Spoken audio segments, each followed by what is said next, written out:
Rangkaian pemilihan umum presiden dan wakil presiden 2024 memasuki tahap terakhir, yakni pelantikan dengan pengambilan sumpah jabatan Prabowo Subianto dan Gibran Rakabuming Raka sebagai presiden dan wakil presiden periode 2024-2029. Pelantikan dilakukan Majelis Permusyawaratan Rakyat (MPR) sebagai lembaga yang berwenang pada Minggu 20 Oktober 2024.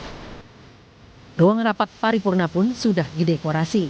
Pelantikan akan dihadiri presiden dan wakil presiden terdahulu, kepala lembaga negara, 732 anggota DPR MPR, serta para tamu dari 21 negara. Keluarga presiden dan wakil presiden terpilih juga dipastikan hadir. Saat pelantikan presiden dan wapres, warga pun akan dijamu dengan pesta rakyat di sepanjang Jalan Sudirman Tamrin, Jakarta. Persiapan sudah terlihat sejak Sabtu malam 19 Oktober. Pelantikan Presiden dan Wapres adalah sebagai simbol peresmian jabatan dan transisi kepemimpinan. Dan jika diamati, transisi pemerintahan dari Presiden Joko Widodo ke Prabowo Subianto tergolong mulus. Hal tersebut juga diungkapkan Presiden Jokowi 2 pekan jelang pelantikan. Sejak beliau terpilih sebagai presiden terpilih,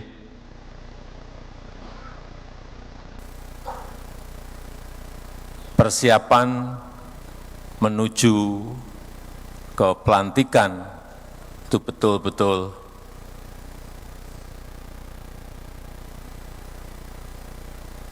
secara rencana kerja, program, dan lain-lain, transisinya berjalan dengan baik.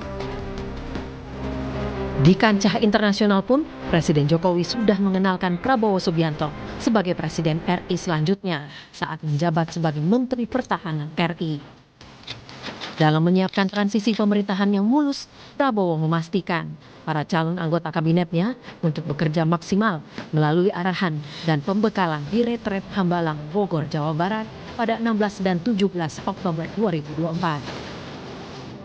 Teriring doa, semoga pemerintahan Prabowo Gibran bersama kabinetnya bekerja cepat untuk rakyat demi menjaga stabilitas politik dan ekonomi Indonesia.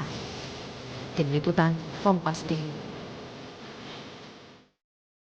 Saudara, transisi pemerintahan dari Presiden Joko Widodo ke Presiden Prabowo Subianto tergolong mulus. Banyak faktor yang mendukung, saudara, dan kita juga mengapresiasi kinerja Presiden Jokowi dalam 10 tahun terakhir.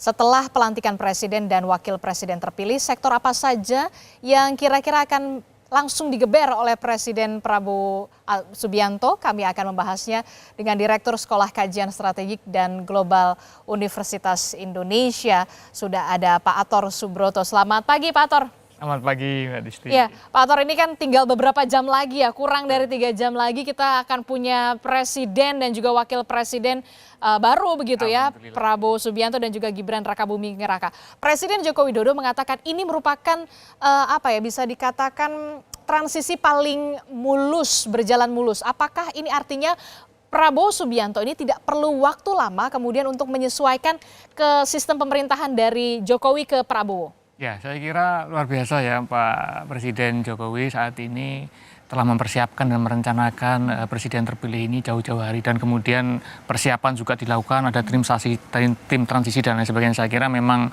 itu suatu hal yang patut diapresiasi, karena keberhasilan satu kepemimpinan saya kira akan sangat terkait dengan transisi yang mulus, dan ini yang terjadi. Saya kira ini satu hal yang baik dalam sebuah demokrasi, agar transisi dari pemerintahan satu ke pemerintahan yang lain itu terjamin dan masyarakat memiliki guidance yang lebih jelas. Saya kira sih suatu hal yang luar biasa.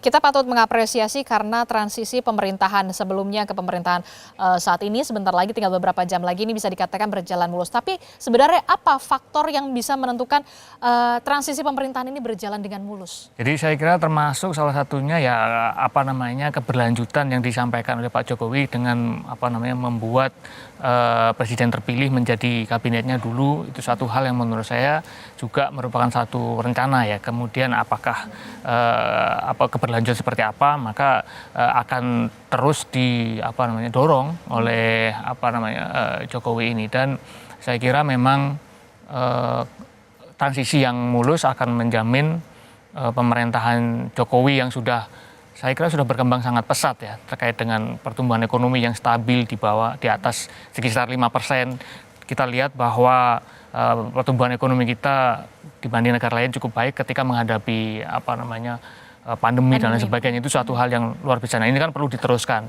dengan kebijakan Pak Jokowi yang sudah memiliki bisa jadi fundamental ya pertumbuhan selanjutnya di Pak Prabowo, dan beberapa hal itu yang saya kira itu akan ke depan terjadi sih.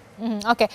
Tantangan apa terbesar apa yang kemudian harus diantisipasi dan juga akan dihadapi oleh Presiden terpilih Prabowo Subianto dan juga wakilnya Gibran Rakabuming Raka untuk 5 tahun ke depan? Kita tahu bisa dikatakan targetnya pertumbuhan ekonominya Pak Prabowo ini katanya 8%. Apa sebenarnya tantangan yang terberat nanti 5 tahun ke depan ini? Ya, jadi kalau saya pribadi melihat itu satu semangat yang luar biasa ya, agar kita bisa bertumbuh lebih besar lagi dengan 8% pertumbuhan, dengan fundamental Pak Jokowi kemarin sekitar 5, saya kira itu suatu hal yang luar biasa untuk Pak Jokowi saja 5 ya? 5. Kita dulu 7 kalau nggak salah ya, 7, ini 5, ini sekarang 8, saya kira itu suatu semangat awal yang luar biasa dari pemerintahan yang baru nanti. Nah, ini saya kira yang perlu diapresiasi. Nah, sekarang bagaimana ke depan dengan situasi yang tidak mudah juga saya kira ya.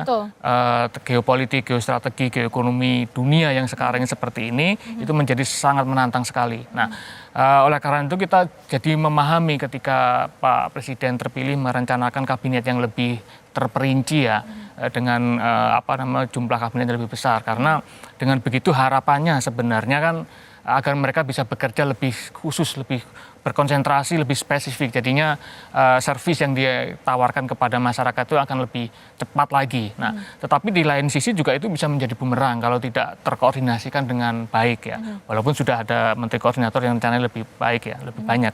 Nah, tapi tentu orkestrasi ini tidak mudah karena kan semakin banyak aktor. Koordinasi menjadi krusial ketika kementerian bahkan bisa mencapai 46. Nah, betul. Selama ini aja menjadi keluhan ya pendapat banyak orang bahwa dengan kementerian yang lebih sedikit aja koordinasinya nggak mudah. Nah, akhirnya kalau banyak gimana? Nah, tapi itu satu tantangan menurut saya. Tapi niat untuk bekerja lebih spesifik, lebih khusus itu bagus juga. Karena kalau nggak begitu menjadi lebih general dan lain sebagainya, jadi kerjaan tidak terlalu menghasilkan dampak yang luar biasa. Tapi dengan pemecahan ini harapan seperti itu, nah itu yang perlu kita dorong terus, bagaimana terkoordinasi dengan baik.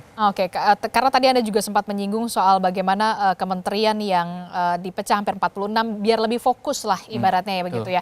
Nah, kalau kita lihat begitu kan ada juga tantangan-tantangan yang harus dihadapi oleh Presiden dan juga Wakil Presiden terpilih 5 tahun ke depan. Sebut saja nanti ya kado tahun barunya tarif PPN 12% naik gitu ya kan untuk rakyat begitu. Nah, sebenarnya sektor apa yang harus digeber lebih dulu Prabowo Gibran? Makan siang gratis atau bagaimana nantinya? Ya, jadi kalau kita lihat PDB kita, sumbangan PDB kita yang terbesar itu masih sektor manufaktur. Kalau dari input ya. Kalau tapi dari output pengeluaran itu lebih besar dari konsumsi. Nah, saya kira tidak masalah juga dan itu bisa saya kira ya untuk mendorong pertumbuhan sampai setinggi itu, terus menggeber government spending. Tetapi tentu mudah-mudahan sih tidak terlupakan tetap melanjutkan perjuangan pembangunan infrastruktur kita karena itu semacam memutus rantai setan perekonomian kita ya. Jadi menurut Anda sektor ekonomi atau infrastruktur dulu nih yang harus digeber? Saya kira paralel ya, karena itu berdampak. Jadi infrastruktur tetap jalan, kemudian sektor government spending melalui konsumsi tadi itu tetap digeber. Jadi itu, maka dari dua-duanya ini saya kira akan bisa lebih kencang. Nah, tetapi bagi saya kalau dari sektor pendidikan ya, ada sektor lain sebenarnya yang bisa mendorong lebih cepat juga, yakni sektor pendidikan tinggi. Nah, kalau pendidikan tinggi itu misalkan kan sekarang terpusat di Jawa ya. Kita tahu PDRB kita 60%, hampir 60% itu disumbang dari Jawa. Sumatera itu sekitar 20 dan lainnya itu sekitar 10 dan lain sebagainya. Itu masih di Jawa. Nah, bagaimana itu mendorong PDRB kita itu juga tersebar dengan baik. Nah, itu juga bisa melalui pendidikan tinggi, which is ada pendidikan tinggi yang memang spesial tertentu misalkan ya, kita bangun di Ambon misalkan terkait dengan kelautan dan lain sebagainya. Nanti akan meng-attract kan ya, meng-attract talent-talent yang akan berpindah ke sana, mahasiswa akan ke sana, orang-orang terbaik juga akan ke sana. Jadi tidak Jawa sentris. Tidak Jawa sentris. Semuanya tersebar. Itu tantangan kita. Jadi membuat ekonomi tumbuh lebih agar bisa tumbuh lebih tinggi, maka fondasinya harus lebih kuat. Oleh karena itu seperti PDRB tadi mestinya kita harus mencoba meratakan ya. Oke, termasuk juga pondasinya harus kuat karena tantangannya juga besar